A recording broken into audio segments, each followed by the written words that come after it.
Nous allons prendre nos Bibles dans le livre de la Genèse, Genèse chapitre 39, Genèse 39, le verset 1 à 6. Genèse 39, le verset 1 à 6. Je lis, il est dit, on fit descendre Joseph en Égypte. Et Potiphar, officier de Pharaon, chef des gardes, égyptien, l'acheta des Ismaélites qui y avait fait descendre. L'Éternel fut avec lui, et la prospérité l'accompagna. Il habitait dans la maison de son maître, l'Égyptien. Son maître vit que l'Éternel était avec lui, et que l'Éternel faisait prospérer en ses mains tout ce qu'il entreprenait. Joseph trouva grâce aux yeux de son maître, qu'il l'employa à son service, l'établit sa maison et lui confia tout ce qu'il possédait. Dès que Potiphar lui établit sur sa maison, sur tout ce qu'il possédait, l'Éternel bénit la maison de l'Égyptien à cause de Joseph.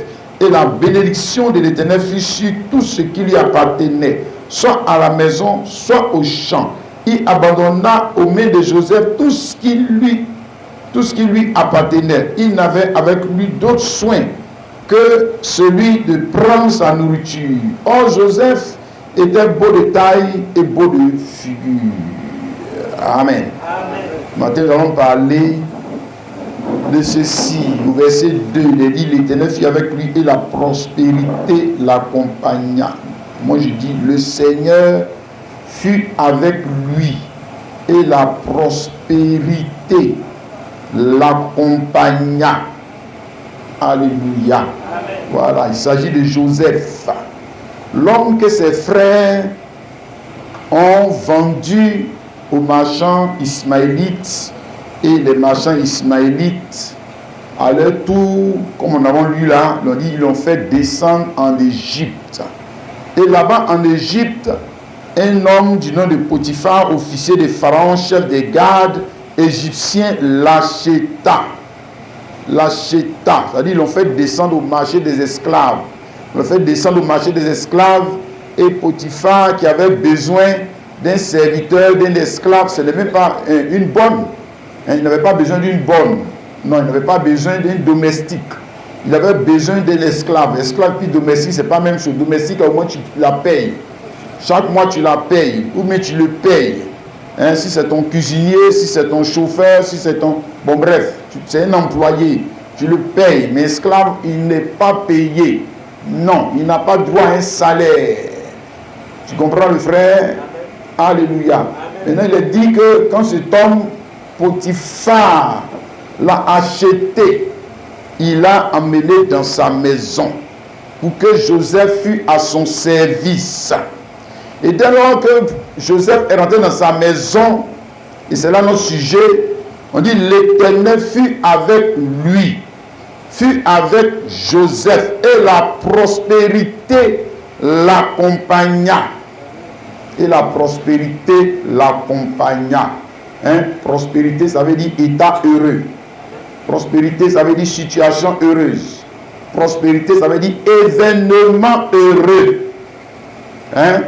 Le Seigneur fut avec lui et la prospérité l'accompagna, alors que, si tu as remarqué, il venait de perdre, on va dire quoi, sa liberté, puisqu'il a été vendu comme esclave. Il venait de perdre, il ne venait pas d'avoir une promotion. Non, il ne venait pas de se marier. Non, il ne venait pas d'avoir une nouvelle voiture. Non, il ne venait pas d'avoir une nouvelle maison. Non, il ne venait pas d'avoir un nouveau champ. Non, il ne venait pas d'avoir un enfant. Non, il venait de perdre sa liberté. De perdre l'affection de ses parents, puisqu'on l'a arraché de force. Et on l'a vendu comme esclave. Il venait de perdre la tunique que son père avait cousu pour lui. Genèse 37, le verset 23. Lorsque Joseph est arrivé auprès de ses frères, il les dépouillait de sa tunique et de la tunique de plusieurs couleurs qu'il avait sur lui, que son père lui avait donné. Donc il a perdu. Il venait de perdre, il ne venait pas de gagner. Il ne venait pas de gagner, mon frère, il faut regarder ça, le frère et la soeur.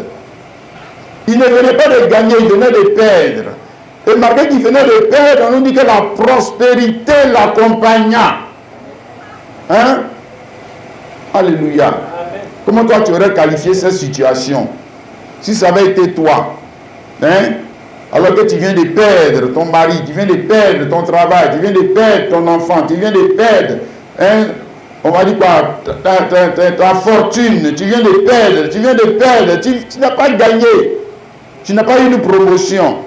Non, tu viens de perdre. Qu'est-ce que tu vas penser de Dieu? Est-ce que tu vas dire que la prospérité t'accompagne? Est-ce que les gens qui sont autour de toi, ils vont dire que ta prospérité t'accompagne? Est-ce que toi-même, tu vas qualifier cette situation-là d'une situation heureuse? Est-ce que c'est une situation heureuse que de devenir un esclave? Est-ce que c'est ça? Est-ce qu'il y a le bonheur dedans? Est-ce qu'il y a le bonheur dedans? Est-ce qu'il y a le bonheur dedans?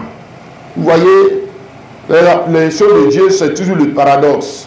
Et c'est pour ça que j'ai toujours dit, Dieu, c'est cher, que beaucoup vont l'enfer. Non pas parce qu'ils ne savent pas lire, non pas parce qu'ils ne fréquentent pas les églises, non, mais parce que ils ont pris Dieu, ils ont pris l'affaire de Dieu comme une affaire d'intellectuel. Oui, ils ont pris ça comme une affaire de religion. Voilà, ils ont pris l'affaire de Dieu comme une affaire de mode. Et ne peut pas percer le mystère, parce que Dieu, il est tout dans le mystère. Le salut, la vie éternelle est cachée dans la partie mystère de la Bible. Monsieur, ce n'est pas dans la partie intellectuelle. Non. C'est dans la partie mystère de la Bible. Ça veut dire que quand tu vas lire là, il faut chercher à comprendre, à creuser, à saisir ce que Dieu lui veut dire. Sinon, tu peux t'asseoir à l'église ici. Quand tu vas mourir, nous les frères, on va les faire grand finira, mais tu t'en vas l'enfer quand même. Parce que pourquoi? Parce que la prospérité donc qui est ici là, ça ne t'a jamais accompagné. Jamais. Ça ne t'a jamais accompagné. Est-ce qu'un esclave, on peut dire un esclave que la prospérité l'accompagne? Mais oui, c'est ce que Dieu a de te dire. Oui. Est-ce qu'on peut dire de quelqu'un qui pleure, même qui n'arrive même pas à joindre les bouts, comme on dit, il tire le diable par la queue? Est-ce qu'on peut dire la prospérité l'accompagne? Dieu dit oui. Dieu dit oui. Maintenant, toi, tu dis quoi? Toi, tu vas dire non. Tu es un intellectuel, c'est ce qu'il te dit là. Tu vas dire non. Que si la prospérité accompagne quelqu'un, ça qui vient d'avoir une promotion, ça qui vient d'avoir du travail, ça qui vient d'avoir une femme. Comme on prêche dans les églises, là, tu vas voyager, tu vas faire ceci. Vous comprenez? C'est ce qu'ils appellent prospérité. Mais il faut dire, regarde pour Joseph. Et puis on qualifie sa situation d'être une situation d'un homme prospère. Mais toi, tu dis quoi? Mais tu n'es pas d'accord avec ça? Mais pourtant, c'est la Bible. C'est Dieu qui est en train de qualifier une situation. Une situation que nous les incrédules, là, nous on appelle ça malheur. Dieu dit que non, ce n'est pas malheur. Ce n'est pas le malheur. Et que si un homme, ici cette terre, il vit, et il ne connaît pas ce que Joseph a connu, c'est-à-dire l'esclavage, c'est-à-dire la prison de la volonté de Dieu, c'est que ce monsieur, cette femme, cette église, ce pasteur, la prospérité ne l'a jamais accompagné. Jamais. Il ne connaît pas Dieu. Et puis Dieu va faire quoi avec lui là même? Il fait quoi avec cet ignorant là? Il va faire quoi avec celui-là? Il ne connaît pas Dieu. Ce n'est pas vrai. Il dit la prospérité l'a accompagné. Alors qu'il a perdu sa tunique, il a perdu l'affection de son père. Il ne voit plus son père, il ne voit plus ses frères, il ne voit plus ses amis. On l'a attrapé, esclave, on l'a fait descendre dans les îles contre son gré. Il a perdu tout perdu. Maintenant, il est revêtu ici, il est revêtu comme un esclave. Et puis on nous dit que la prospérité l'accompagnait. Oui. La prospérité l'accompagnait. Mais toi, tu dis quoi? Bon. Toi, tu dis quoi? On va dire, quelle est la situation d'un homme prospère? Comment on va dire ça là? On fait à l'école là, rédaction bien quoi là? On dit, quelle est la situation d'un homme prospère? Monsieur les élèves qui disent que vous êtes en train de prier Dieu. Voilà le devoir de philosophie, ou bien de trucs. Quelle est la situation d'un homme prospère? Eux tous là, ils vont mettre, non, c'est qu'il avait une voiture, c'est qu'il avait une maison, c'est qu'il avait... Ils ne vont jamais dire que non, le gars, Dieu l'a fait descendre esclave. Hein. Personne ne va donner cette réponse. Voilà. Personne ne va dire ça. Non, non, on les voit dans les églises là. Nous autres, nous quand on les regarde, on dit, mais vous là, vous êtes des plaisantins. Vous êtes des plaisantins. Vous lisez la Bible encore. Vous n'avez pas encore bien vu ce que Dieu lui veut vous dire. Hein? La prospérité l'accompagna. Qu'elle arrivait dans la maison, parce que quand elle arrivait dans la maison de Potiphar, après avoir tout perdu, la Bible dit que Potiphar a remarqué que ce gars qui vient de rentrer dans ma maison là, il a apporté la prospérité. Puisque les affaires de Potiphar, c'est ce qu'il a dit au verset 5 là. Dès que Joseph, dès que Potiphar lui établit sur sa maison et tout ce qu'il possédait, l'Éternel bénit la maison de l'Égyptien à cause de Joseph. Tu as vu ça? On n'a pas dit que Joseph a été béni à cause de Potiphar. Tu as mal lu. Mais entre les deux, il y a qui a l'argent? Joseph n'a pas l'argent. Lui, on a tout dépouillé, on lui a tout enlevé. On dit que quand Joseph rentrait dans la maison de l'Égyptien, on n'a pas dit que Joseph était heureux. La propriété l'accompagnait Joseph parce qu'il allait servir Ouattara. Et la propriété l'accompagnait Joseph parce qu'il allait servir Donald Trump. La propriété l'accompagnait Joseph parce que nous, c'est comme ça nous on voit. Nous, c'est comme ça nous on voit. Puisque tu vas servir maintenant un grand, c'est que la prospérité t'accompagne. Non, non, non, non, non. On dit que la prospérité accompagnait Joseph parce que quand Joseph est rentré dans cette maison, Potiphar a vu ses affaires se débloquer. Tout a commencé à aller pour lui. Hein? Pourtant, Joseph, il pleure. Tu connais, il fait quoi? Joseph, il est content de cette situation. Ça a profité à qui? Ça a profité à qui? Le malheur de Joseph a profité à qui? Hein? L'humiliation a profité à qui? À Joseph. Non, c'est Potiphar qui est béni. C'est ses affaires qui prospèrent. Hein?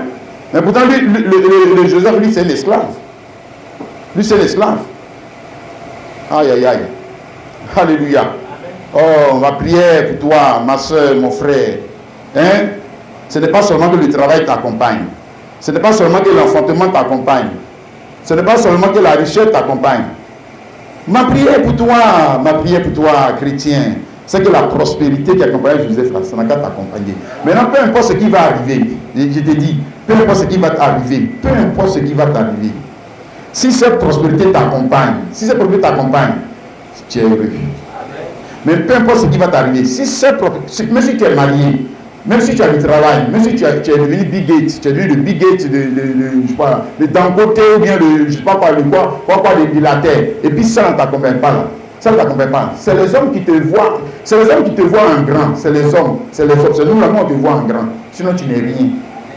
Tu n'es rien, tu n'as rien. Tu n'as rien. Bon, attends, tu vas voir. Quand tu vas mourir là, tu vas voir cette prospérité là, qui soi-disant t'accompagner là. On va voir si ça continue de t'accompagner. On va voir. On va voir. Tu verras. Tu penses que tu es riche? Non, tu n'as rien. Du moins, c'est ce que les hommes sans Dieu, hein, ils croient. Ils ne comprennent pas la richesse. Ils ne comprennent pas la prospérité. Ils ne comprennent pas la réussite. Ils ne comprennent pas ce que Dieu lui appelle grand. Il ne comprend pas ce que Dieu lui appelle gloire. Il ne comprend pas ce que Dieu lui appelle situation heureuse. Prospérité, c'est situation heureuse. Mais est-ce que toi, tu aurais jugé cette situation d'une situation heureuse? Est-ce que quand ça t'arrive, quand c'est une situation inattendue, ok? Maintenant quand ça t'arrive, toi tu dis que tu es heureux. Toi tu dis ça. Les sorciers sont en train de me fatiguer. Non, il n'y a pas de sorcier ici là. Ici là, il n'y a pas de sorcier. C'est Dieu. C'est Dieu qui est derrière cette destinée. Et la prospérité l'accompagna. Alléluia. Hein? Cette même prospérité, vous l'avez, je te montre ça dans l'écriture, vous l'avez aussi avec Jacob. Genèse 30, le verset 27. Laban lui dit, puis-je trouver grâce à tes yeux? Je vois bien que l'Éternel m'a béni à cause de toi. Donc Laban, qui est son oncle, lui parlait, il parlait à Jacob et il lui dit que je vois que depuis qu'on s'est rencontrés, l'Éternel m'a béni à cause de toi. Il n'a pas dit, l'Éternel m'a béni parce que moi-même il s'est prié. Non. Parce qu'il sait faire les affaires. Non. Tu vois, nous là c'est comme ça, nous on aurait interprété ça. Nous on dit que non, moi il sait faire les affaires. Non, non, non, non. Il dit que moi que je vois que l'Éternel m'a béni à cause de toi. C'est à cause de toi que l'Éternel m'a béni. Mais pendant que lui disait ça à Jacob là, est-ce que Jacob avait maison? Pendant qu'elle lui dit ça, est-ce que Jacob avait une maison? Est-ce que Jacob avait des bœufs? Et Jacob avait quoi? Rien. Rien. Rien. Il n'avait rien. Hein? Mais entre les deux, là, qui a béni qui? C'est Jacob qui l'a béni. Mais pourtant, Jacob qui n'avait rien, il a béni quelqu'un. Pourquoi? Parce que la même chose l'accompagnait. Alléluia. Quand il a quitté ses parents pour aller chez Laban, il n'avait qu'un bâton. Mais il avait plus qu'un bâton. C'est ça que je vais te montrer. Il faut avoir plus qu'un bâton. Il faut avoir plus que l'intelligence. Il faut que la prospérité du Seigneur t'accompagne. Si la prospérité du Seigneur t'accompagne, je dis, peu importe les situations que tu vas connaître, la prospérité du Seigneur, elle ne va jamais se retirer de toi. Alléluia. Amen.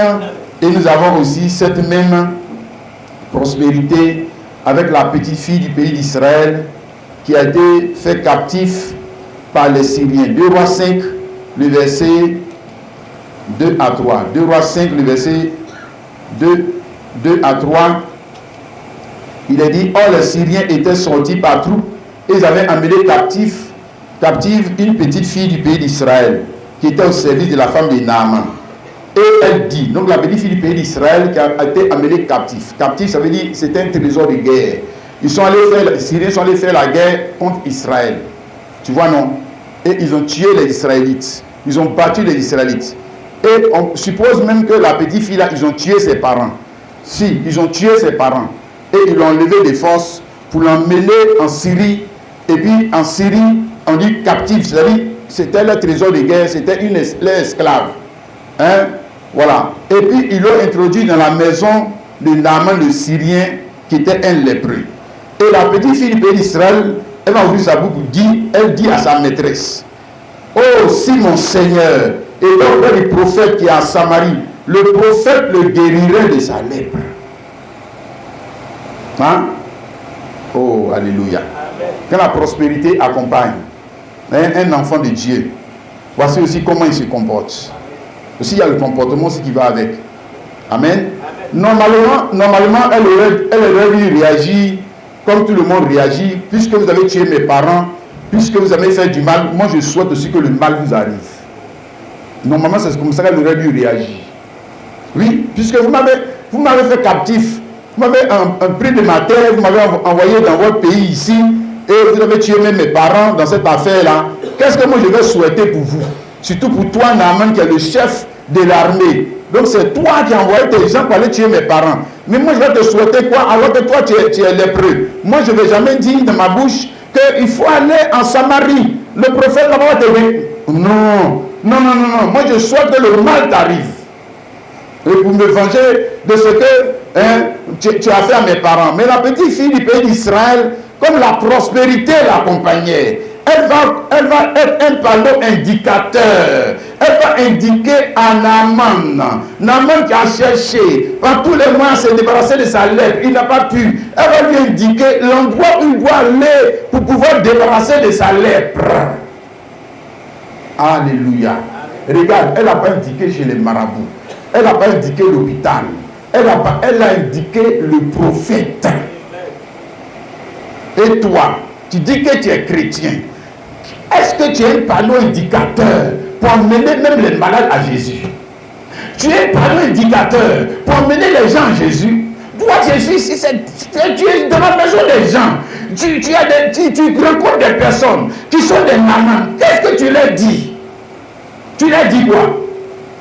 Et tu penses que la prospérité t'accompagne comme ça? Chrétien, tu vas le voir, il va ouvrir sa bouche, il va dire, mais moi je connais un féticheur là-bas, là. Que la fois dernière, quand on avait eu le problème, on était parti là-bas, c'est lui qui nous avait sauvés. Moi je connais un docteur là-bas, il ne va jamais ouvrir sa grosse bouche là, pour dire que moi je connais un homme qu'on appelle Jésus. Et le frère n'a qu'à prier. Jamais. Et puis il dit qu'il est chrétien, mais il ne montre jamais Jésus. Jamais Jésus. Ce n'est pas l'hôpital, ce n'est pas les mbayabou, les baïfouets, les comiens, le monde, les choses. Mais c'est que toi-même, ta raison d'être sur la terre, c'est quoi? C'est quoi? Donc tu es pire qu'un païen. Tu es pire qu'un païen. Regarde, Jésus nous dit ici dans Luc chapitre 4, le verset 27. Luc 4, le verset 27. Je vais te révéler quelque chose pour te montrer comment cette petite-là, elle avait vraiment de la foi. La petite avait vraiment de la foi. Hein? Autrement, nous qui sommes des incrédules. Si nous sommes des incrédules. Chaque fois que tu ne montres pas Jésus aux hommes, tu ne peux pas partager le message de Jésus à quelqu'un. C'est parce que tu es un incrédule. Toi-même, tu ne crois pas. Mais si tu croyais là, tu allais conduire les gens aussi à Jésus. Tu ne crois pas. Tu ne crois pas. Hein? Que par son sang, on peut te purifier de la lèpre. Par son sang, on peut te libérer aussi même des maladies. Tu ne crois pas. Tu n'es pas un croyant. Tu es un incrédule. Luc 4, le verset 27. Jésus dit, il y avait plusieurs lépreux en Israël du temps d'Élisée, le prophète. Cependant, aucun d'eux ne fut purifié si c'est Naaman le Syrien. C'est-à-dire, quand la petite fille a ouvert sa bouche pour dire que si Naaman va en Samarie, il sera guéri de la lèpre là. Le prophète même qui est là-bas, là, il n'a jamais guéri quelqu'un de la lèpre. Jamais. Jamais de la vie. Et regarde ce que Jésus dit. Il dit qu'en Israël, il y avait des lépreux. Il y avait des lépreux en Israël. Il n'y a pas un qui a été guéri de la lèpre. Il n'y a pas un que l'Éternel Dieu a guéri de la lèpre. Il n'y a pas un que Élisée a guéri de la lèpre. Il n'y a jamais eu de guérison de lépreux en Israël. Jamais, jamais, jamais. Jamais. On n'a jamais vu ça. Tu as compris? Maintenant, la petite fille là, elle comptait sur quoi? Pour dire à Naaman que si tu vas en Samarie, tu serais guéri de la lèpre. Elle comptait sur quoi? Puisqu'il n'y a pas de témoignage qui montre que l'Éternel Dieu guérit les gens de la lèpre. Elle n'a pas de témoignage qui montre que le pasteur qui est là-bas, là, quand il prie, les gens sont guéris de la lèpre. Il n'y a pas de témoignage. Dans l'église, il n'y a jamais eu ce genre de témoignage. Mais toi, tu aurais fait quoi? Tu aurais orienté la personne vers ton pasteur, ou bien tu aurais orienté la personne vers Jésus, mais tu aurais fait quoi? Tu dois l'orienter chez le marabout, non? Ou bien à l'hôpital, non? C'est pas ça? Oui, parce que là-bas, il y a un témoignage. Tu allais l'avoir à l'hôpital. Parce que tu es un incrédule. Ouais? Il n'a pas dit prions. Au moins, si on va le prier, on n'a qu'à prier. On n'a qu'à prier, le Seigneur est celui qui délivre des incrédules. Comment Dieu va faire des miracles? Si ceux-mêmes qui doivent conduire les gens à Jésus-Christ n'y croient pas, il va faire quel miracle? Il peut faire quoi? Hein?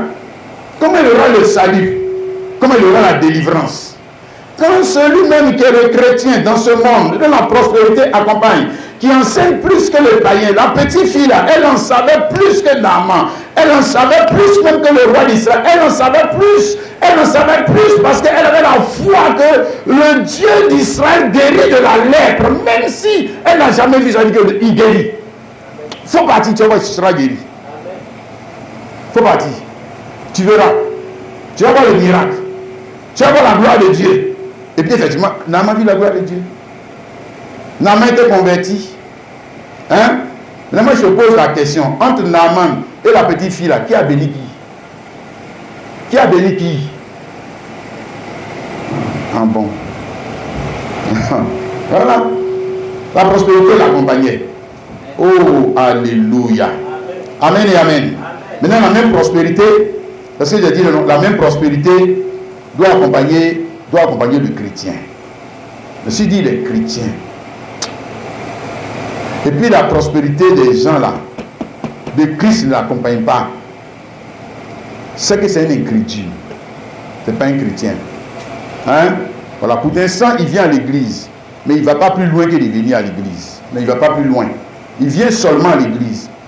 Moi, il est venu faire son devoir religieux comme aujourd'hui. Il va repartir à ses habitudes sans jamais être une bénédiction pour quelqu'un. Non. Parce que Jean, lui, il voit toujours bénédiction, c'est l'argent.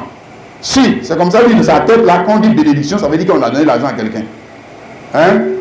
Mais Joseph, il a donné l'argent. Est-ce que Joseph a donné l'argent à Potiphar? Il est venu avec des billets d'argent. Non.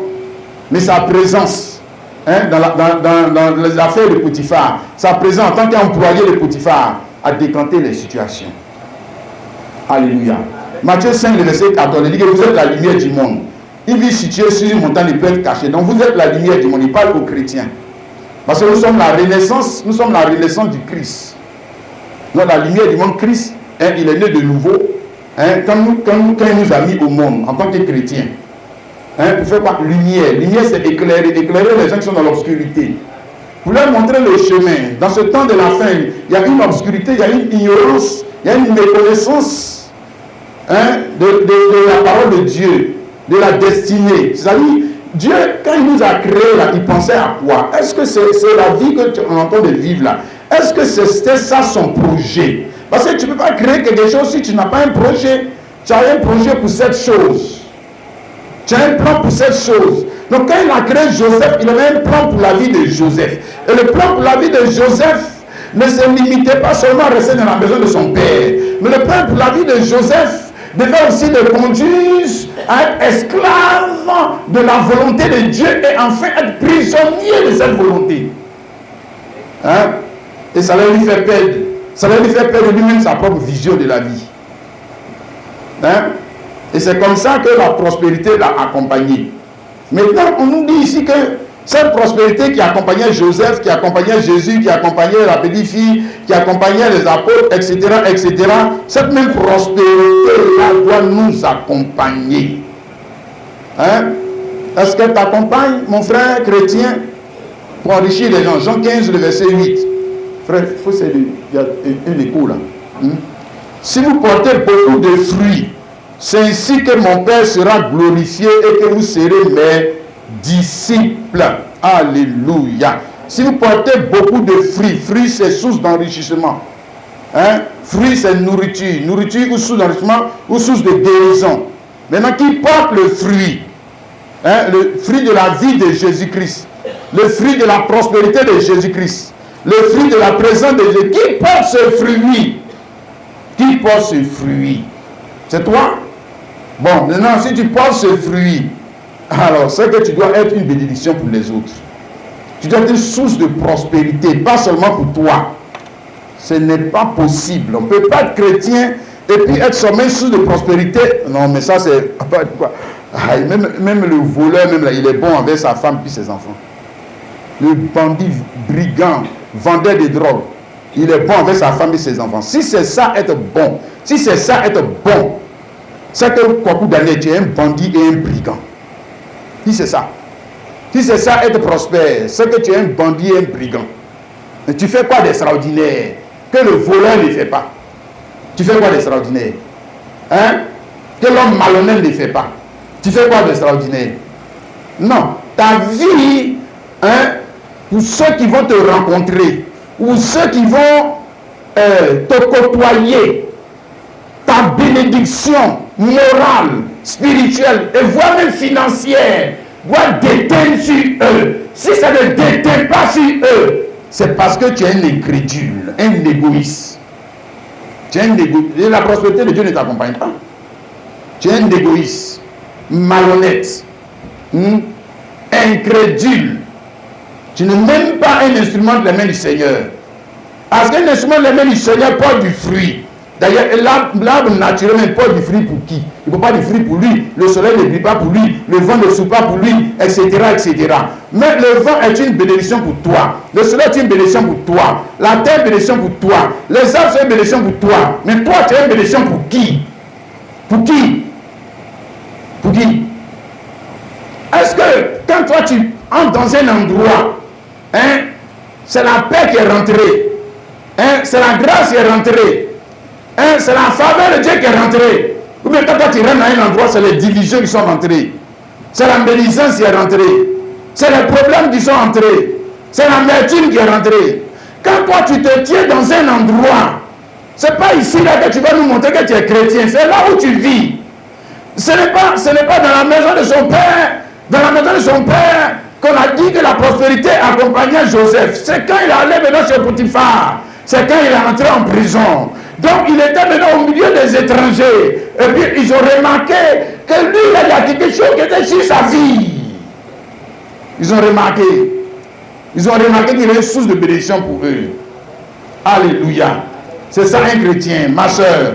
C'est ça une chrétienne, mon frère.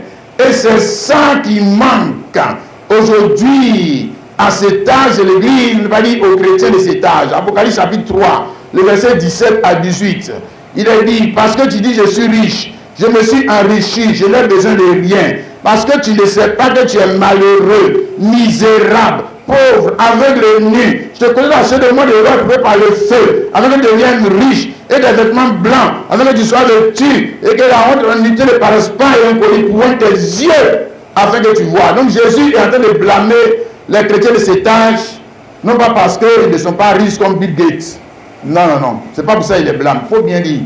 C'est pas pour ça qu'il les blâme. C'est parce qu'ils ne sont pas riches comme Ouattara. Non, c'est pas parce qu'ils ne sont pas comme les autres qui essaient de nous montrer que... Mais en général, normalement, c'est les chrétiens qui devaient être à le plus grand poste. Ce n'est pas pour ça qu'ils les blâment. C'est pas parce qu'ils ne sont pas dans les plus grands postes. Non, c'est pas parce qu'ils n'ont pas de plus grandes maisons que les païens. C'est pas parce qu'ils n'ont pas de plus grandes voitures. Vous voyez, les gens veulent nous mentir en nous faisant croire que non, les chrétiens ont la plus grande voiture que les païens. Les chrétiens... Mais, bon, moi je te pose la question. Joseph, dans la maison de Potiphar, sa voiture était plus grande que la maison de la voiture de Potiphar. Tu m'as dit que la prospérité l'accompagnait. Sa maison, un esclave à la voiture, un esclave à la maison. Ah, toi aussi. Un esclave à la chambre. Réfléchis. Est-ce que c'est pour ça qu'on m'a dit que la prospérité l'accompagnait? Non. Non. Voilà, donc quand on a montré son état heureux là, on a vu qu'il y avait quelque chose que Potiphar n'avait pas. D'ailleurs, Potiphar a vu que ce monsieur, quand il est rentré ici, il n'est pas rentré avec l'argent, il n'est pas rentré avec l'or. Mais il est rentré avec quelque chose que moi-même je ne possédais pas. Parce que sa présence dans ma maison a amené la paix, la tranquillité. Là où il se souciait lui-même de ses affaires, les employés le volaient. Voilà maintenant un serviteur, même mieux un esclave, quelqu'un même qui ne paye même pas, qui lui rendait ce service gratuitement, monsieur. Gratuitement. Il rendait ce service. Tu vois. Maintenant, quand on arrive dans cet âge de l'église, c'est comme ce qu'on vient de dire là. Ici, il y a un blâme. Parce que tu dis je suis riche. Parce que tu dis je me suis enrichi, je n'ai besoin de rien. Et tu ne sais pas que tu es malheureux, tu es misérable, tu es pauvre, tu es aveugle. Mais comment quelqu'un qui est ici dans la pauvreté, si tu, tu n'as même pas la prospérité t'accompagne, Joseph, comment tu peux bénir quelqu'un? Comment tu peux être utile même pour quelqu'un? Hein? Et comme Jésus l'a dit, le sel, s'il perd sa saveur, avec quoi on va le salir? Il ne sert plus à rien.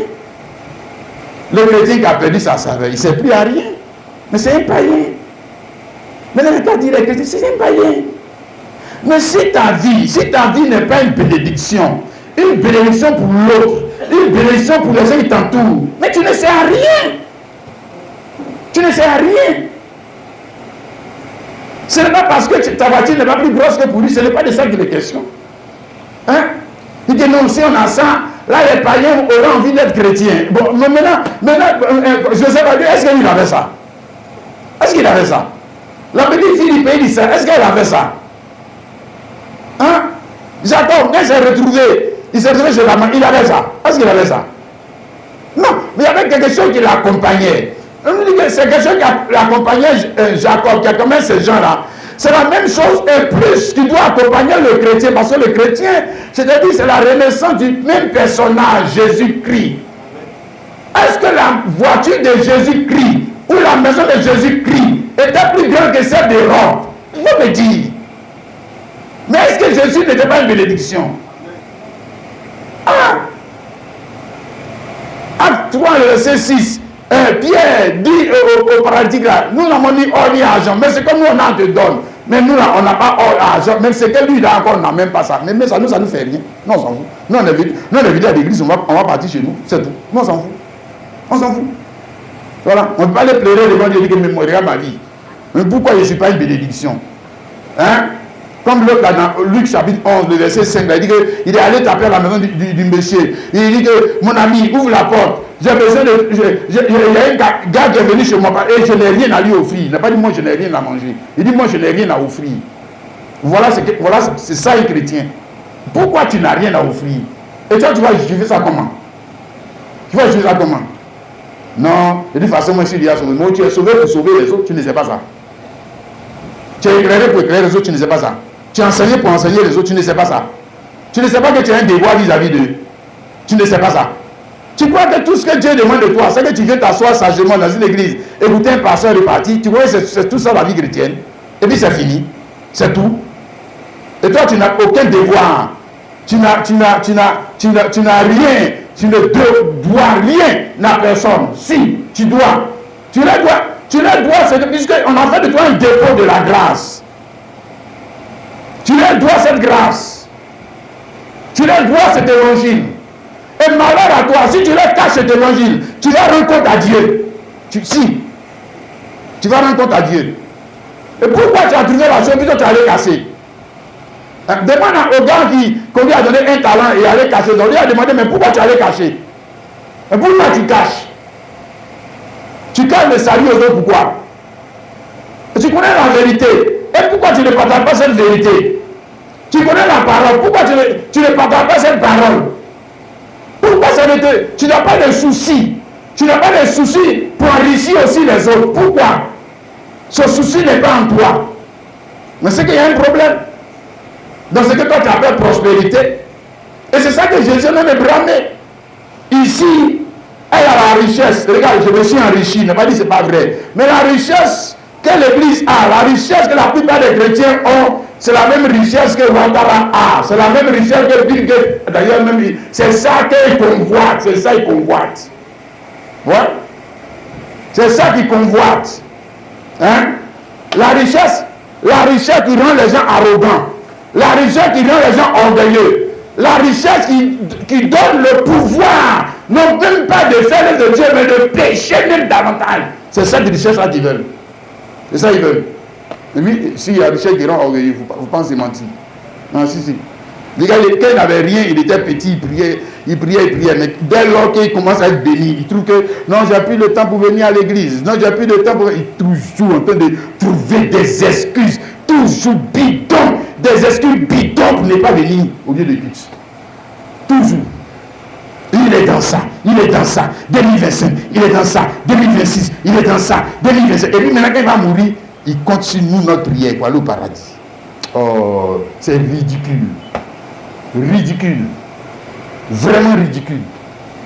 Non, si. Il continue de prier des autres pour aller au paradis. Si, mais c'est comme ça. C'est comme ça qu'il conçoit. C'est comme ça qu'il conçoit la chose. Aussi. Les gens vivent leur vie. Ils vivent leur vie sans Dieu. Mais ils n'ont pas mourir, vous allez voir. Ils vont pas chercher Bill Gates. Ils vont pas chercher Arafat. Ils vont pas chercher Drogba. Ils vont chercher un pasteur qu'il faut venir prier. Mais pourquoi vous n'allez pas chercher? Pourquoi tu ne vas pas chercher la personne que tu aimais quand tu vivais là? Pourquoi tu ne vas pas le chercher lui pour venir faire? Je crois que c'est lui qui était sur ton idéal non de vie, non? Pourquoi c'est un pasteur que tu viens chercher? Pourquoi? C'est ridicule, tous ces genres de comportements. Très ridicule. Donc tu sais très bien qu'on meurt et puis après maintenant on va au jugement. Donc tu sais ça. Mais tu as vécu toute ta vie sans que les choses de Dieu t'intéressent. Non, si tu donnes ton argent là-bas, ils vont t'escroquer. Les pasteurs, ce sont des escrocs. Ce sont des ceci. Comment tu as dit des bêtises comme ça? Mais quand tu meurs là, celui à qui tu as fait allégeance, va l'appeler, va prier. Tu verras au paradis, tu iras au paradis, tu iras. Tout ça c'est ridicule. Regarde, l'église de ce temps de la fin, comment il a blâmé. Hein? Alléluia. Il a blâmé. Ici, c'est un blâme. Je te conseille d'acheter de moi de l'or éprouvé par le feu afin que tu deviennes riche. Maintenant, j'ajoute comme Joseph. Voilà. Si Joseph était riche, même esclave, il était riche. Ok? Comme qui encore? Hein? Comme on a vu la petite fille là. Regarde, comme cette petite fille. Ok? Comme qui encore? Jacob. Mais mieux, comme qui? Jésus-Christ. Tu deviens riche comme Jésus-Christ. Alléluia. Et pour devenir riche comme Jésus-Christ, comme Joseph, si nous sommes en train d'étudier la vie ce matin, il faut accepter d'être esclave de la volonté de Dieu. Ou prisonnier de la volonté de Dieu. Parce que là, il est devenu esclave, non pas de sa volonté. Voilà. D'ailleurs, il n'est pas devenu esclave avec... c'est contre son gré. C'est contre son gré, c'est dans cette situation. Même quand il est devenu prisonnier, hein, dans Genèse 39, verset 21 à 23. Après, il s'est retrouvé prisonnier. Tout ça, c'était contre son gré. Hein? Voilà, parce que s'il avait l'occasion de fuir, il allait sortir pour retourner dans la maison de son père. S'il aurait fait ça. Hein? Voilà, parce qu'ils ne comprenaient pas bien, c'est comme nous, hein, c'est comme nous aussi, hein. Voilà, ils ne comprenaient pas bien le plan de Dieu pour sa vie. Ils ne comprenaient pas. Ils ne comprenaient pas bien ce que Dieu appelle prospérité. Ils ne comprenaient pas bien. Parce que pour lui, la prospérité, ce n'est pas d'être un esclave. Pour lui, la prospérité, ce n'est pas d'être un prisonnier. Pour lui, la prospérité, c'est qu'il faut qu'il retourne de la maison de son père. S'il avait une occasion, il allait fuir pour retourner de la maison de son père. Pour aller faire quoi? Pour aller reporter les mêmes habits qu'il portait. Pour aller continuer la même vie qu'il menait. Et jamais il n'allait arriver à porter le fénin. Jamais de sa vie. Jamais. Jamais de sa vie. Donc le plan que Dieu avait pour lui n'allait jamais aboutir. C'est pour ça que Dieu finalement l'a mis en prison. Et quand Dieu l'a mis en prison, malgré que c'était désagréable, Dieu ne l'a jamais sauvé avant le temps. Jamais de la vie. Il a prié. Dieu n'a jamais exaucé cette prière. Jamais. Jamais. Hein? Oui, mais ça nous arrive aussi souvent. Tu fais des prières qui ne se réalisent pas et tu penses que c'est parce que peut-être tu pries mal. Mais tu penses que parce que Dieu n'entend pas. Si il entend. Mais où il t'a mis là, il veut que tu restes là. Tu sais pas ça? Voilà, le faux pasteur menteur va venir te dire que non, si tu es dans cette situation, ça veut dire que tes ancêtres là-bas, il y avait un qui était un malhonnête. C'est ce qu'il avait fait là. C'est son sang là qui est en train de réclamer sur toi. Il y a des mensonges comme ça. Qu'est-ce que ça a à voir? Pour culpabiliser les gens, qu'est-ce que ça a à voir? Où est le rapport avec ça? Mon ancêtre que lui, il avait fait pour lui là-bas. Et même que moi, je ne le connais même pas. Qu'est-ce que ça a à voir avec ma vie? Qu'est-ce que ça a à voir? Hein? Est-ce que pour Joseph là, qu'est-ce que le lien d'ancêtre a à voir dans cette affaire? Est-ce qu'il va y avoir dans cette affaire? Hein? Il a été prisonnier. Hein? Maintenant, il est esclave. Il est en train de laver dans les chiottes. Il est en train de laver dans les WC. Il est en train de faire ces choses qu'il ne faisait pas d'habitude. Et il est humilié. Il est rabaissé. Et le chrétien, faux pasteur, il va dire que non, tu n'es pas élevé. Tu n'es pas élevé. Comment ça, il n'est pas élevé? S'il est élevé, tu ne vois pas la prospérité de Dieu sur sa vie. Toi, tu ne regardes pas. Tu ne vois pas. Tu ne vois pas. Ah, toi aussi. Quand même. Tu ne vois pas la faveur de Dieu sur sa vie. Regarde. Je demande pour Joseph. Joseph, comme il est comme nous, comme toi et moi là, lui c'est contre son gré. C'est contre son gré, il s'est retrouvé là-bas. Tu as vu, non? Oui, parce que si Dieu... C'est pour ça que Dieu ne va pas venir te demander toujours ton avis pour te faire des choses qui vont te faire mal. Il ne va pas tout demander ton avis. Et puis pourquoi? Est-ce qu'il a rien contre à te rendre même? Il va te demander ton avis pourquoi? Pourquoi même? Pour faire quoi? Non. Il ne va pas tout te demander ton avis. Voilà. Mais ça va arriver. Voilà. Maintenant quand ça arrive, nous autres on essaie de te montrer que ça ne veut pas dire que Dieu n'est pas avec toi. Ça ne veut pas toujours dire ça. Non. Maintenant si toi tu sais que tu as fait des choses qui ne sont pas bonnes depuis que c'est arrivé, quand tu te répands. Maintenant, quand tu te regardes, tu sais que tu n'as rien fait qui est mauvais. Hein? Voilà. Et puis c'est arrivé. Le passé qui te parle là, il faut l'ignorer. Ignore-le. Tu ne dis que non, c'est parce que tu n'es pas dans la bonne église. C'est parce que tu n'es pas ceci. Qu'est-ce que ça a à voir? Où est le rapport avec ça? Et Joseph, donc Joseph, lui, il était dans quoi? Est-ce que toi-même, on veut dire que physiquement, est-ce que toi, tu as déjà été esclave? Tu sais ce que ça veut dire être esclave? Est-ce que tu sais ce que ça veut dire? Avec tout ce qu'il y a comme conséquence. Et le traitement que tu vas subir. Est-ce que tu as déjà été en prison? Tu sais ce que ça veut dire être en prison? Mais lui, il a été en prison. Mais c'était là la prison de la volonté de Dieu. Pour sa vie. Mais je dis que toutes ces choses lui sont arrivées sans qu'il n'ait prié pour ça, sans qu'il n'ait recherché. C'est arrivé contre son gré. Mais ces choses qui sont arrivées, Dieu lui qualifie ça d'état heureux. Mais tu vois, c'est là que se trouve le problème. Qui d'entre nous ici, là, quand il prie Dieu pour être esclave? Qui parmi nous ici a déjà fait cette prière? Qui a déjà fait la prière que moi je veux, quand je prie Dieu, fait que je viens à la maca. On n'a qu'à me mettre en prison. Est-ce que toi tu as déjà fait cette prière? Est-ce que tu peux demander une telle chose à Dieu? Donc, il y a des choses que nous, on ne demandera pas. On ne va pas demander parce que pour nous, ce n'est pas ça, être un homme heureux. Ce n'est pas ça. Pour nous, ce n'est pas ça. Mais pour Dieu, c'est ça. C'est ça. Donc, c'est pour ça que ça va t'arriver. Voilà. Tu ne vas pas demander, mais ça va arriver. Et quand ça va t'arriver, tu vas voir l'état d'un homme heureux, ce que tu appelles un homme heureux là. Dans cette situation, normalement qui doit te noyer, dans cette situation, normalement qui doit te tuer, dans cette situation, normalement qui doit te détruire, tu vas voir la faveur et la grâce de Dieu. C'est ça l'état, ma soeur, c'est ça l'état d'un homme heureux. C'est ça. C'est ça. C'est pas seulement la promotion, qu'est-ce que ça va avoir? Non. C'est faux. C'est pas seulement la promotion, c'est pas seulement le mariage, c'est pas ça seulement. Il y a des gens qui sont mariés, qui sont plus misérables que toi, célibataire, tu ne sais pas ça. Il y a des gens même qui ont des enfants, ils sont plus malheureux que toi qui n'as pas d'enfant, tu ne sais pas ça. Tu ne le sais pas. Alors tu crois que c'est tout qui est état heureux? Non. Il y a d'autres, c'est état malheureux. Oui. Il y a d'autres, c'est état de misère. Oui. Ce n'est pas état heureux. Mais nous, avec notre conception de païens, de sorciers, là, on est toujours en train de se plaindre les choses qui nous arrivent. On ne sait pas découvrir de ces choses-là le mystère de Dieu pour notre vie.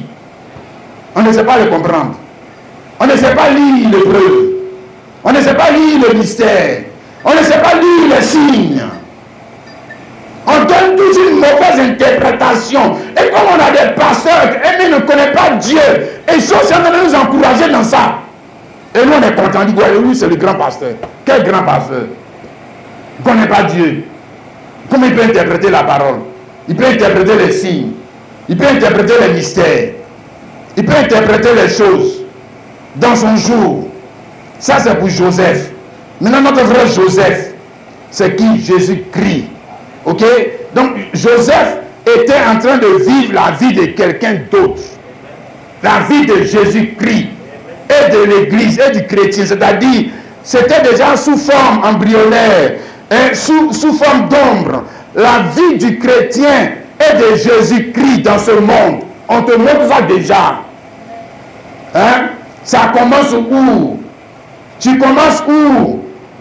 Monsieur? Dans l'échelle sociale chrétienne, tu commences où? En bas. Le plus bas de l'échelle sociale. C'est là que la vie commence. Alors, tu veux qu'on commence où? Bon, si on commence en haut là, c'est qu'il y a une seule chose à faire. Toi, tu descends.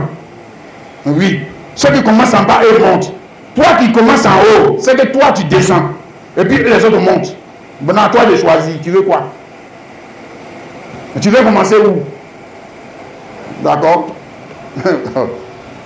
Dans la vie de Jésus-Christ. Hein? Mais pour lui, Jésus-Christ, il n'est pas, on va dire quoi, descendu l'échelle sociale contre son gré. Il est descendu l'échelle sociale avec sa volonté. Avec sa volonté. C'est là la différence. Entre Jésus-Christ et nous. Nous, c'est toujours contre notre gré. Parce que souvent, on murmure, c'est vrai. On murmure. On se plaint. On fait des comparaisons avec les autres. Toujours en train de comparer notre vie à celle des autres. C'est pour ça qu'on est malheureux. C'est pour ça qu'on est malheureux. C'est pour ça qu'on n'est pas heureux. Oui, on ne sait pas voir la grâce de Dieu qui est sur notre vie et non pas sur celle des autres. Mais on voit, pour nous, on voit toujours que le poids de l'autre brille plus que pour nous. C'est comme il y a un monsieur là, il est tout chez lui, il regarde, il est seul dans la brousse, il regarde là-bas le toit qui est là-bas brille. Le toit là qui est de l'autre côté là-bas brille. Il dit non, un jour, attends, je vais aller voir le monsieur là. Pourquoi sa maison là, ça brille comme ça? Il a marché, quand il est arrivé là-bas. Il dit, mais où est la maison qui brille? On lui a dit, mais la maison qui brille là, c'est l'autre côté là-bas. On lui montre lui-même sa maison.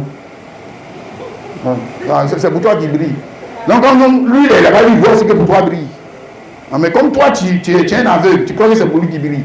Mais c'est faux. C'est pour toi là qui brille. C'est pour toi qui brille. Même tu ne le vois pas. Hein? Voilà, nous disons que Jésus-Christ, lui, il est entré dans cette situation de par sa volonté. Matthieu 26, le verset 39. Puis ayant fait quelque part en avant, il se jeta sur sa femme et pria ainsi, mon Père, s'il est possible que ces coups d'éloigne de moi. Mais toutefois, non pas ce que je veux, mais ce que tu veux. Voilà, lui, il n'était pas en train de discuter la volonté de Dieu pour sa vie. Voilà, non, mais il était d'accord, il était favorable à cela. Alléluia. Amen. C'est comme ça que la prospérité l'a accompagné. Amen. La prospérité l'a accompagné parce qu'il a accepté la volonté de Dieu. Il n'est pas là à se plaindre. Il n'est pas là à se révolter. Non. Mais à se soumettre à la volonté de Dieu pour sa vie. Malgré que cela lui a causé des torts et des dommages. Oui. C'est la volonté de Dieu pour ta vie. Va te causer du tort et des dommages. Qu'est-ce que tu crois? Si. Parce que toi aussi tu as ton plan. Le plan que tu as pour ta vie là. Quand il va commencer à mettre pour lui là, ça va contrecarrer ton plan. Ça ne va pas te plaire. Ça ne va pas te plaire. Ça ne sera pas agréable. Non. Quand il va dire que c'est le temps de faire pour moi, mais ça ne va pas te plaire. C'est ça. Alléluia. Amen et amen.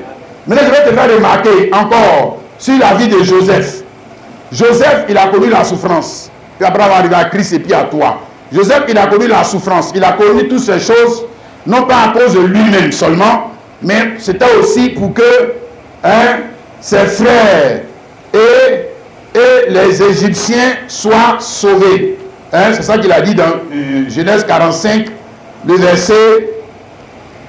Genèse 45, le verset 4. Joseph dit à ses frères, approchez-vous de moi. Et ils s'approchèrent. Et il dit, Joseph, je suis Joseph, votre frère, que vous avez vendu pour être mêlé en Égypte. Maintenant, ne vous affligez pas. Ne soyez pas fâchés de m'avoir vendu pour être conduit ici. Car c'est pour vous sauver la vie que Dieu m'a envoyé devant vous. Voilà 2 ans que la famine est dans le pays. Et pendant 5 années encore, il n'y aura ni labour ni moisson. Dieu m'a envoyé devant vous pour vous faire subsister dans le pays et pour vous faire vivre par une grande délivrance.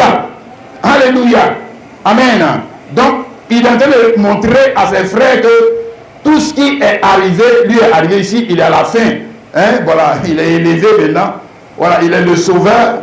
Et il montre à ses frères que, donc tout ce qui m'est arrivé avait un but. C'est-à-dire le but de vous sauver. Amen. Amen.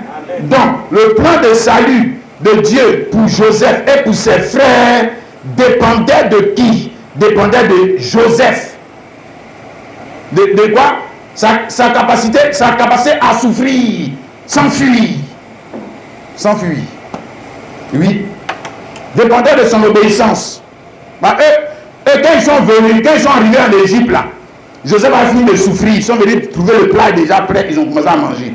Mais pour qu'ils mangent le plat là, pour qu'ils soient prospères, pour qu'ils soient bénis, il a fallu que Joseph soit quoi? Obéissant. Donc, le plan de Dieu pour leur vie ne dépendait pas d'eux, mais dépendait de Joseph. De la foi de Joseph, de l'obéissance de Joseph, de la soumission de Joseph. De quoi? Même des pleurs de Joseph. Des pleurs de Joseph. Dépendait de Joseph. Ok? Leur réussite, leur prospérité était connectée à la vie de quelqu'un d'autre. Non pas à leur vie, non pas comment elles savent prier, non pas comment elles savent gêner, non pas comment elles savent faire l'œuvre de Dieu. Non, c'était connecté à la vie de quelqu'un d'autre. Qui devait supporter les souffrances pour qu'elle soit bénie. Tu as compris ça, non? Qui devait obéir pour qu'elle soit bénie. Qui devait persévérer pour qu'elle soit bénie. Leur vie et leur prospérité étaient connectées à la vie de Joseph. Étaient connectés. Mon frère, ma soeur. C'est ça que je vais te montrer encore. Alléluia. Même si on prend dans le sens large, la vie de tes enfants, la vie de ta sémence, ceux qui vont sortir de toi là, dépend de quoi? Mais de ta conduite. Toi, homme, tu sais pas ça. Ta vie, on dit que la vie de d'autres personnes est connectée à ta vie. est connecté à ta vie. Tu ne sais pas ça. Mais tu n'es pas seul. Hein? Et que je veux faire de ma vie ce que je veux. Mais quand en faisant ce que tu veux là, tu ne sais pas que les conséquences, ce n'est pas toi seul. Mais c'est d'autres personnes aussi qui vont subir les conséquences. Si tu marches bien, c'est d'autres personnes qui vont en manger le fruit. Tu marches mal, ce n'est pas toi seul. Ce n'est pas, c'est pas vrai. Ce n'est pas toujours toi seul. Non. Parce que les actes que tu poses, là, vont influencer la vie de d'autres personnes. Notamment la vie de ta descendance. Notamment ta vie de ta descendance. Même façon de jouer le fou là. Façon de jouer le fou pour vivre comme tu veux là. C'est l'avenir de tes enfants que tu es en train de programmer. Tu ne sais pas ça. Tu crois que la vie dépend de toi seul. Non. Non. Ce n'est pas l'avenir de ta famille. L'avenir des gens qui sont connectés à toi. Hein? Maintenant, c'est la même chose pour la foi chrétienne. Oui. Le salut des autres là dépend aussi de toi. Tu ne sais pas ça? Ni ça dépend seulement de Dieu. Qui t'a dit ça? Qui t'a menti? Mais qui va leur prêcher l'évangile? C'est qui? C'est Dieu qui va descendre pour leur parler. C'est ce que toi tu crois? Non. Comme c'est toi qui vas leur parler, alors aie une bonne conduite. Parce que ta conduite dépend de l'évangile. Parce qu'ils peuvent refuser l'évangile à cause de toi. À cause de toi, tu ne sais pas ça. À cause de ta conduite. Parce que les vies sont interconnectées, monsieur. Toutes les vies. Il n'y a pas une vie qui est seule et qui n'est pas connectée à une autre. Il n'y a pas de réussite qui est seule et qui n'est pas connectée à une autre. De ta réussite va sortir aussi des réussites. De ton échec va sortir aussi des échecs. Tu ne sais pas ça. Oh. Mais là, c'est que tu as un problème. Imagine-toi Joseph. On l'a envoyé là-bas, dans la maison de Potiphar. Et puis il a commencé à vivre comme il veut. Il dit que mes parents ne me voient pas. Il dit comme il veut. Mais il a d'hypothéquer le salut. Non de lui-même, ses enfants et puis de ses frères. Moi, imagine-toi Jésus. Le Seigneur Jésus, comme on a lu dans Matthieu 36. Là, il arrive, il a Gethsemane. Et il dit, non pas ce que je veux, mais ce que tu veux. Et là, s'il ne veut pas dire ça, il va dire que ce que moi je veux, pas ce que tu veux. Ce que moi je veux, non pas ce que tu veux. C'est que il avait déjà hypothéqué toi ton avenir. Pour toi, c'est fini. Terminé. S'il n'avait pas vécu la mort de la croix, c'est qu'il n'aurait pas eu d'église. Il n'aurait pas eu de prédicateur comme Daniel. Il n'aurait pas eu William Branham. Il n'aurait pas eu Paul. Tout ça, c'était fini, terminé. Fini. Parce que notre vie et notre prospérité en tant que chrétien dépendait de la réussite de Jésus. Hein? Mais ce n'est pas fini. Ça continue d'âge en âge. Ça continue d'âge en âge. Et que de ma vie, ma manière de vivre aussi dépend la vie de d'autres personnes. Parce que de moi va sortir d'autres personnes.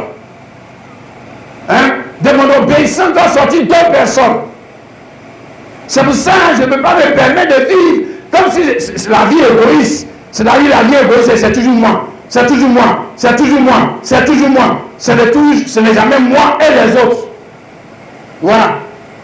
C'est mon corps, je fais comme je veux. C'est ma vie, je fais comme je veux. C'est mon argent, je fais comme je veux. Ça c'est les sorciers qui que ces gens de penser là. Mais lui, il croit que ça n'aura pas de conséquences sur d'autres personnes. Même le mal que tu es en train de faire, n'a pas de conséquences seulement sur toi. Le mal que tu fais a des conséquences sur d'autres personnes. Oui. Si tu es un homme corrompu, menteur, tu es dans une entreprise, ou bien tu es en train de faire des détournements, ce que tu fais là, ce n'est pas seulement toi qui aura problème, mais tout le monde aura problème à cause de toi. À cause de toi.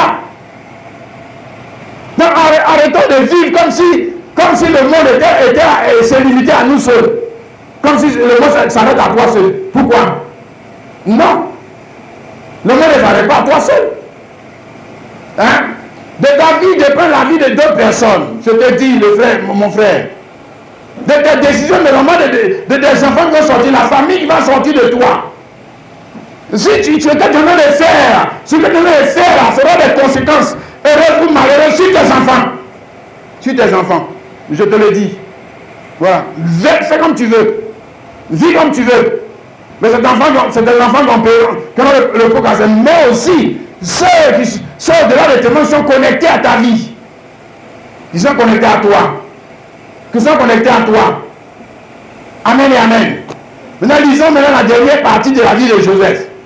Et ça qui va nous permettre de définir. Genèse, là où il a donné les ordres aux cieux de ses eaux. Genèse chapitre 50, le verset 24 à 25. On dit, Joseph dit à ses frères, je vais mourir, mais Dieu vous visitera et vous ferez remonter de ce pays-ci, et il vous fera remonter de ce pays-ci, dans le pays qu'il a juré de donner à Abraham, à Isaac et à Jacob. Joseph fit jurer les fils d'Israël en disant, Dieu vous visitera et vous ferez remonter mes eaux loin d'ici. Amen. J'aimerais ici le temps au soir de sa vie. Et comme il a dit, je lui ai dit, je vais mourir. Mourir, ça veut dire qu'il va maintenant descendre. Il continue de descendre. Là, on avait vu la première manière dont il était descendu. Il est descendu en Égypte, il est devenu esclave. Ok? Ensuite, il est descendu encore en prison, il est devenu prisonnier. Ok? Et puis, vous voyez, ceux qui connaissent l'histoire, il y a eu une résurrection. Il est allé à la position, on va dire quoi, comme on l'a lu là, de seigneur du pharaon. Il était revêtu de fin lin.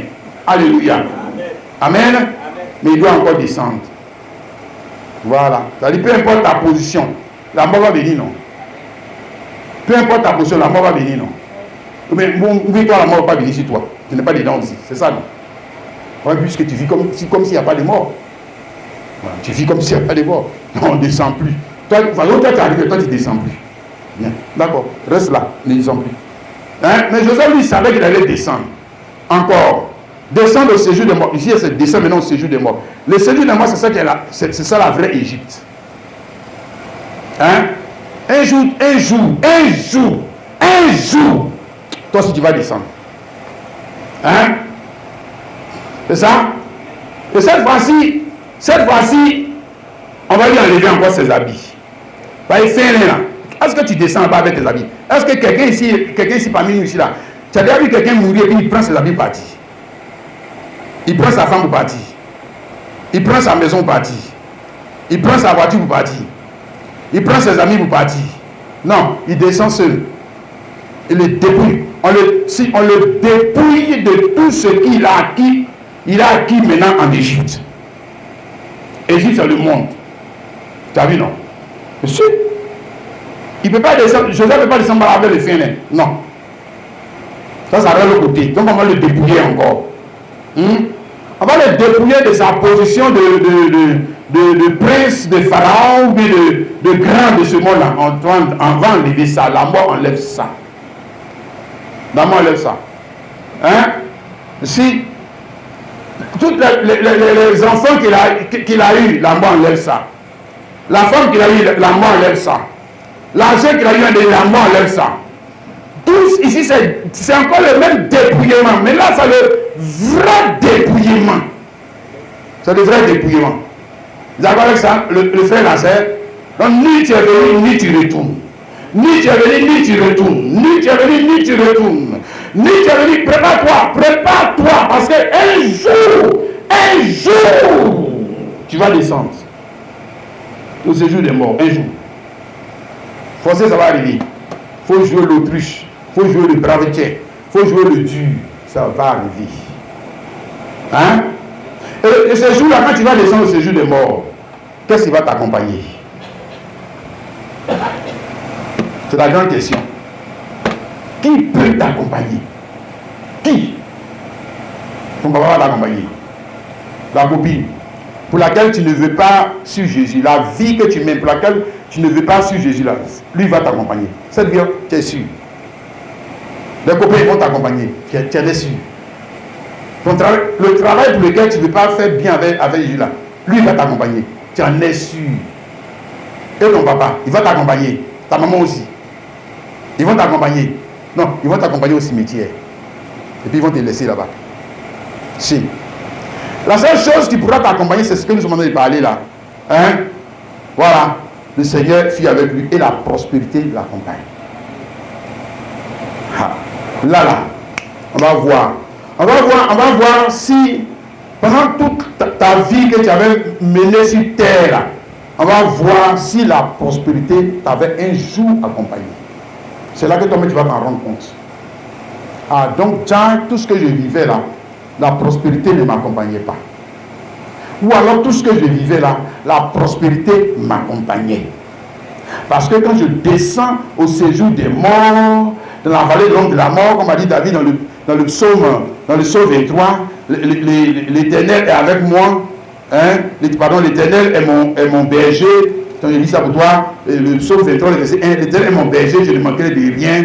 Le verset 4, quand je marche dans la vallée de l'ombre de la mort, je ne crains aucun mal, car tu es avec moi. Il n'a pas dit mes amis sont avec moi, ma voiture est avec moi, ma maison est avec moi.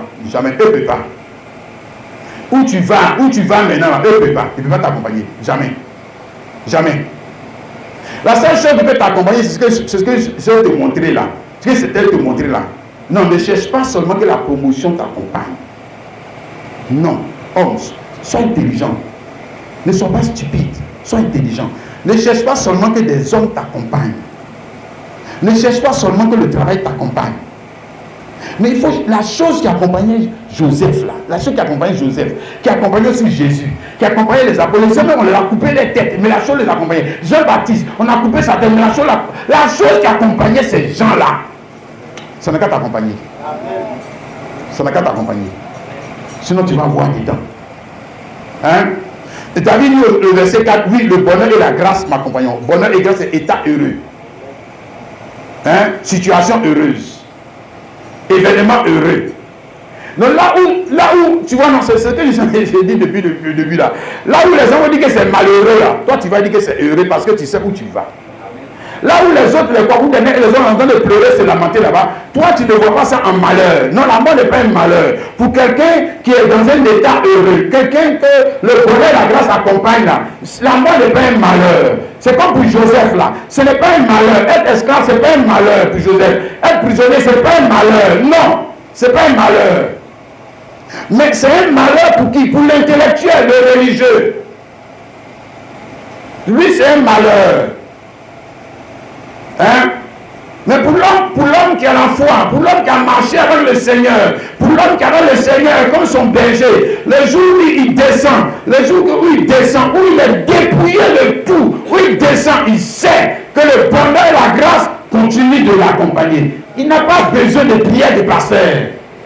Il n'a pas besoin de prière d'imam. Il n'en a pas besoin. Non, monsieur. Les chrétiens, ils ont besoin de ça. Comment toi tu as vécu toute ta vie. Ça c'est vraiment. Nous les hommes, on aime le ridicule quoi. Toi tu étais un musulman. Tu as vécu toute ta vie, 40 ans, mets ton front et tes fesses en l'air. Et tu meurs, c'est quelqu'un d'autre qui va prier pour que toi tu es paradis. Et toi tu trouves que c'est normal.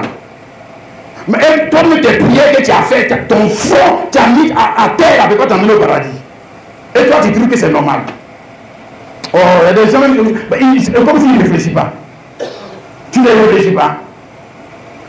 Toi, tu as vécu toute ta vie, soi-disant catholique ou chrétienne. Tu as fait tout ce qu'on t'a dit de faire dans l'église là. Tu meurs maintenant, il y a un voyou de prêtre. Il dit que non, il faut payer l'ISDB, qu'il va prier pour que tu es au paradis. Et tes parents sont d'accord avec ça. Ils sont d'accord avec ça. Bon, et moi-même, ce que j'ai fait là, ça ne peut pas m'emmener au paradis. Ça ne peut pas. Mais vous ne voyez pas qu'ils sont de vous mentir. Vous ne voyez pas. La mort est une chose sérieuse où personne ne meurt et puis ça dit qu'au moins j'ai deux chances. Si je vais, que je vois que je m'en vais en enfer, j'ai une deuxième chance, je reviens, cette fois-ci je ne vais pas faire comme j'ai fait. Mais il n'y a pas deux chances. Quand tu vas, tu ne reviens plus. Et c'est avec ça on est en train de s'amuser comme ça. C'est avec ça quand on prêche et les gens sont. C'est avec ça que tu joues. D'accord? Il faut jouer avec. Jouer avec ta vie, ouais. Il faut jouer avec toi-même. Il faut te moquer de toi-même. Hein? L'état d'un homme heureux, ce n'est pas seulement comment il avait toutes ces choses-là. Mais l'état d'un homme heureux qu'on essaie de te montrer, c'est que cet homme, au soir de sa vie, comme pour Joseph, quand il va descendre au séjour des morts, quand il va descendre au séjour des morts, le bonheur et la grâce l'accompagnent. Le bonheur et la grâce l'accompagnent. Mais mieux, on voit ça avec notre Seigneur Jésus-Christ. Comme lui, c'est l'exemple parfait. Luc 23, le verset 40 à 43. Il dit, mais l'autre le reprenait et disait, ne crains-tu pas Dieu, toi qui subis la même condamnation? Pour nous, c'est justice, car nous recevons ce qu'on méritait nos crimes. Mais celui-ci n'a rien fait de mal. Et il dit à Jésus, souviens-toi de moi quand tu viendras dans ton règne. Et Jésus lui dit, je te le dis en vérité, aujourd'hui, tu seras avec moi dans le paradis. Alléluia. Pas demain, pas après-demain, il dit aujourd'hui. Amen. Regarde, ils sont 3 personnes à la croix. Ici, ils sont 3 à la croix. Hein? Ils sont 3 à la croix. Je me demande si tu avais été là. Si tu avais été là, est-ce que tu allais faire la prière que ce brigand a fait? Parce que le brigand a été le seul à faire cette prière. Ils sont 3 à la croix. Jésus n'est pas moins à la croix que les 2 autres brigands. Ils sont tous à la croix. C'est-à-dire qu'on les a crucifiés, on attend qu'ils meurent. Hein? Jésus là, quand on l'a attrapé pour aller le crucifier, il n'y a pas quelqu'un qui est venu le sauver. Tu as vu ça non? Hein? Il n'y a pas un qui est venu le sauver. On l'a attrapé, on l'a emmêlé, on l'a bastonné, on l'a mis là-bas, on va le crucifier, on l'a crucifié, on l'a mis sur la croix. Et puis il y a un des brigands là, lui il est en train de prier Jésus que. Il est en train de prier Jésus que, pardon, quand tu vas aller au paradis là, il faut m'envoyer avec toi. Si toi tu étais là que tu vois le brigand qui fait prier pour toi, toi tu vas croire que c'est un homme qui réfléchit. Tu vas le prendre un homme intelligent. Ah, toi tu es dans croix là aussi en train de souffrir comme nous. Toi tu peux sauver qui? Hein? Et c'est ce que le brigand a dit, il a dit que mais si tu peux nous sauver, mais dans ce cas sauve-toi toi-même d'abord. Il faut te sauver d'abord. Tu vois? C'est ça l'intellectuel. Ce qu'il a dit là, c'est ça l'intellectuel. C'est un bon intellectuel, un bon philosophe. Vous voyez? Ça veut dire, il n'a pas vu que malgré le malheur qui les frappait, si Jésus subissait la même situation que les autres. Ce que je vais te montrer, c'est la même chose que Joseph a. Est-ce que Joseph était le seul à devenir esclave? Est-ce que Joseph était le seul dans la prison? Voilà, il était aussi prisonnier. C'est-à-dire les choses qui sont arrivées aux autres là, les mêmes choses sont arrivées à Joseph. C'est ce que je veux te dire, que les choses qui arrivent aux autres, souvent même qui n'arrivent pas aux autres, chrétiens, ça peut t'arriver, mais ça ne veut pas dire. Ça ne veut pas dire que la grâce ne t'accompagne pas. Qui t'a menti? Qui t'a menti? Qui est celui qui t'a menti là-même? C'est un voyou qui est en train de te mentir. C'est faux. Maintenant, Jésus, regarde la situation. Il est dans la même situation que les 2. Maintenant, il y a un des brigands. Quand il a regardé le gars en train de gémir, il n'est pas en train de rire. Il n'est pas en train de louer Dieu. Son visage ne brille pas. Son visage est plein de sang. Mais lui, il a vu que la grâce et la faveur de Dieu sont sur ce monsieur. Il a vu. Il a vu, mais pourquoi il prie? Pourquoi il prie pour aller au paradis? Pourquoi il prie? Hein? Il a vu ce que nous on se dit, il remplit ses leçons, la difficulté à voir. Lui, il a vu. Hein? Si. Il a vu que le monsieur, la prospérité l'accompagne. Il a vu que le monsieur vient de souffrir, comment quelqu'un qui est en train de souffrir comme ça, la prospérité l'accompagne. Et toi, tu vas lui demander, c'est comme par exemple, on dit que, mais s'il est un marabout qui est fort, il n'a qu'à s'enrichir lui-même d'abord avant d'être enrichi, tu vois. C'est comme ça si les gens, d'affaires, c'est comme ça que les gens réfléchissent. S'il est fort, mais il n'a qu'à se sauver lui-même. Il ne se sauve pas. Il va se sauver pourquoi? C'est pas dans ça qu'il doit se sauver. Il doit se sauver pour. Il doit descendre. Alléluia. Amen. Et le brigand, il a vu ça. Hein? Oh, alléluia. Est-ce que tu as vu ça quand tu as regardé l'évangile? Est-ce que tu as vu la même chose que ce que le brigand a vu? Hein? Que le bonheur et la grâce accompagnent. L'accompagne. Alléluia. C'est merveilleux de faire mon frère et ma soeur. Maintenant, pour terminer, je te dis qu'un jour aussi, comme j'ai dit, un jour, toi aussi tu vas descendre. Tu vas descendre. Bon, je ne sais pas si ce sera par une croix, ce sera pas un accident, peut-être le train va te cogner, moi je sais pas, mais je sais que tu vas descendre. Peu importe la manière dont tu descends, c'est pas ça le plus important. C'est pas le plus important. Hein? Peut-être que ce sera un accident. Non, il ne faut pas dire que ça ne peut pas être accident. Il ne faut pas mentir. C'est pas ça le plus. C'est pas. Tu vois, non, dans le chrétien, il va sur le lit, il dit Seigneur, maintenant je dois mourir, prends mon âme. lui, il était rempli du Saint-Esprit. Qui t'a menti. Hein? Moi, je ne sais pas si ce sera maladie. Moi, je ne sais pas si ce sera accident. Moi, je ne sais pas comment tu vas partir. Mais un jour, il y a quelque chose qui va t'arriver. Quelque chose que tu n'avais pas prévu. Quelque chose que tu n'avais pas pensé. Tu n'avais pas programmé. Peut-être que ce jour-là, tu serais en train d'aller faire comme tes affaires, comme tu fais d'habitude.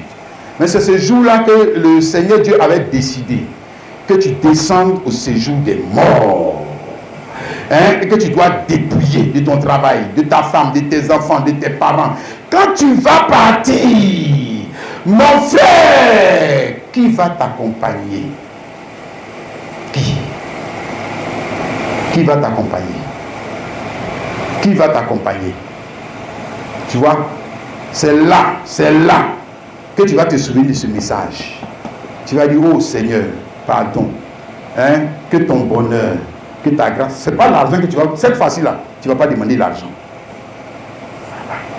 Cette fois-ci-là, tu ne vas pas demander travail. Non, non, non. Cette fois-ci-là, tu vas bien prier comme on doit prier. Comme ce brigand-là, ce jour-là, il n'a pas demandé. C'est un voleur, hein. Si lui donne l'argent, il n'a pas demandé l'argent. Ce jour-là, il a fait bonne prière. Voilà. Ce jour, il a bien prié. Hein? Il a demandé ce que nous, on ne veut pas demander. Il a demandé que la grâce et que la prospérité l'accompagne. Parce que là où il va, la seule chose qui peut le rendre heureux, c'est que la prospérité l'accompagne. La prospérité l'accompagne. Alléluia. Là où tu vas, la seule chose qui pourrait te rendre heureux, c'est que la prospérité t'accompagne. Hein, ma soeur? Là où tu vas, un jour, on ne te verra plus. Alors, la seule chose qui pourra te rendre heureux, que la prospérité t'accompagne. Un jour, tu vas descendre. Et puis, tes vêtements, qu'ils vont partager ici, ils vont partager les vêtements de Jésus. Ils vont partager ton argent. Ils vont partager tes biens. La seule chose qui va t'accompagner, que la prospérité t'accompagne. Que la prospérité t'accompagne. Parce que ce jour-là, si la prospérité ne t'accompagne pas, tu vas voir dedans. Tu vas voir dedans. Tu vas voir dedans. Ces jours-là, si la prospérité ne t'accompagne pas, tu vas voir dedans. Malgré les prières que nous avons fait derrière ici, là. Bon, celui qui veut prier comme ça, il n'a qu'à prier, c'est son problème. Il va prier, ça, la prière comme ça ne dose pas. Jamais. Jamais de la vie. Un incrédule qui a vécu toute sa vie dans l'incrédulité. Hein? La mort existe et il ne croit pas. Et il ne croit pas. Et si, parce que de toute façon, il vit là, il ne croit pas que la mort existe. Il ne croit pas. 15 jours, Dieu va les faire descendre au séjour des morts. Ok? Et il va tout perdre.